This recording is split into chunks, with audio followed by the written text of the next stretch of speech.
Hello friends, last time हमने बात की थी types of embedded systems. Embedded systems को हमने दो तरह से क्लासीफाई किया, base on performance and functional requirement and base on the scale. Base on the performance and functional requirement के हिसाब से हमने उसको क्लासीफाई किया था real time embedded system, stand alone embedded system, network information appliances embedded system and mobile device embedded system. On the capacity, these systems are classified as small scale embedded system, medium scale embedded system and sophisticated embedded system. आज हम बात करेंगे factors affecting embedded system, कि किस किस factor के ऊपर embedded system depend करता है, कि इसको चूज़ करने के लिए हमें किन किन फैक्टरों को ध्यान में रखना चाहिए। Like first one is application requirement, कि हमारी एप्लीकेशंस क्या है जिसके लिए हमें एम्बेडेड सिस्टम चाहिए। Understand the specific need of the application including the types of processes और machinery to be controlled, required input output points and communication protocols and environmental conditions। हमें इन चीज़ों का ध्यान रखना पड़ेगा कि environmental conditions क्या है, communication protocols की क्या requirement है, कितने input output points हमें चाहिए, किस प्रोसेस के लिए हमें embedded system चाहिए और किस मशीनरी के लिए हमें embedded system चाहिए, तो ही हम चूज़ कर पाएंगे कि कौन सा embedded system हमारे लिए बेस्ट है। सेकेंड फैक्टर है प्रोसेसिंग पावर, कि हमें जो एम्बेडेड सिस्टम चाहिए उसके लिए कितनी पावर की रिक्वायरमेंट है। Assess the processing power and memory capacity of the embedded system to ensure it can handle the complexity of the control tasks and accommodate future expansion और मॉडिफिकेशन,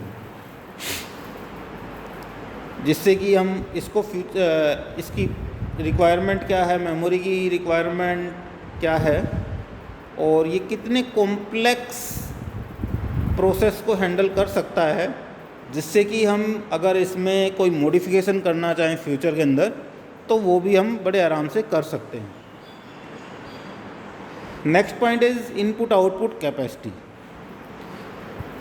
कि जो हमने एम्बेडेड सिस्टम चूज़ किया है उसकी input और output की capacity कितनी है, या हमारा जो प्रोसेस है जिसके लिए हमें एम्बेडेड सिस्टम चाहिए उसके लिए हमें कितने इनपुट आउटपुट की रिक्वायरमेंट है और फ्यूचर में हम उसको कितना एक्सपेंड कर सकते हैं।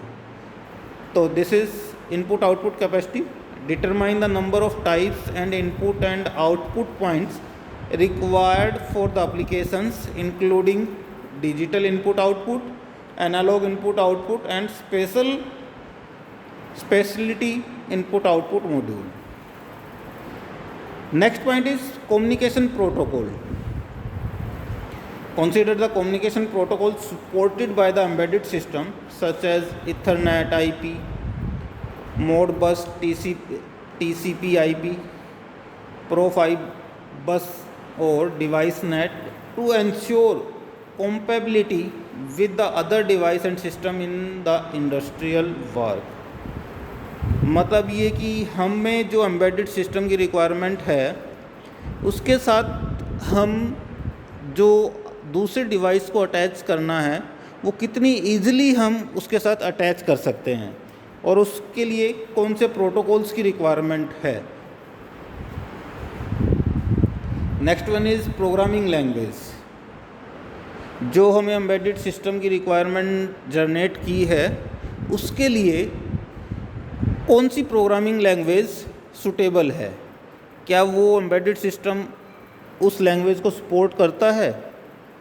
This is programming language.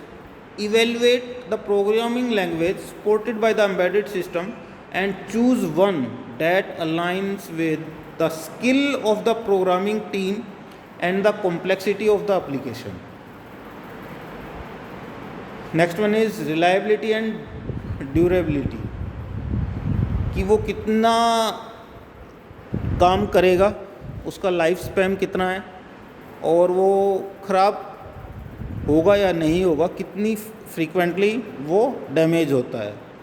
Consider the ruggedness and reliability of the embedded system hardware, including factors such as temperature range, vibration resistance, electrical noise immunity, and mean time between failures to ensure reliability operations in the intended environment। कि वो जिस environment में हम उसको use कर रहे हैं उसमें अगर कोई फॉल्ट आ जाता है तो कितना उसमें फिट बैठता है। And next one is vendor support and services, कि उसको परचेज़ करने के बाद हमें वेंडर कितना सपोर्ट करते हैं और कितनी वो सर्विस देते हैं। This is vendor support and service. Evaluate the reputation, technical support and availability of training and documentations provided by the embedded system vendor to ensure ongoing support and maintenance of the system। कई बार हम कोई system use कर रहे हैं, use करते करते काफ़ी महीने हो गए और उसमें कोई फॉल्ट आ जाता है। अगर टेक्निकल सपोर्ट कंपनी प्रोवाइड करती है तो वो सिस्टम बेटर कहलाता है, क्योंकि उस फॉल्ट को वो रिमूव कर देगी। अदरवाइज़ एक बार फॉल्ट आया, that is useless for the user. तो हमें एक ऐसे एम्बेडेड सिस्टम की रिक्वायरमेंट है जिसमें वेंडर सपोर्ट करे और हमें सर्विस प्रोवाइड करे time to time. Next one is scalability and expandability. हमें एक ऐसा एम्बेडेड सिस्टम चूज़ करना होगा जो टाइम के साथ जिसमें हम चेंजेस ला सकें, उसको मॉडिफाई कर सकें, उसको एक्सपेंड कर सकें। Consider the scalability and expandability of the embedded system to accommodate future growth or changes in the application requirement, such as adding additional input output module or integrating new functionality।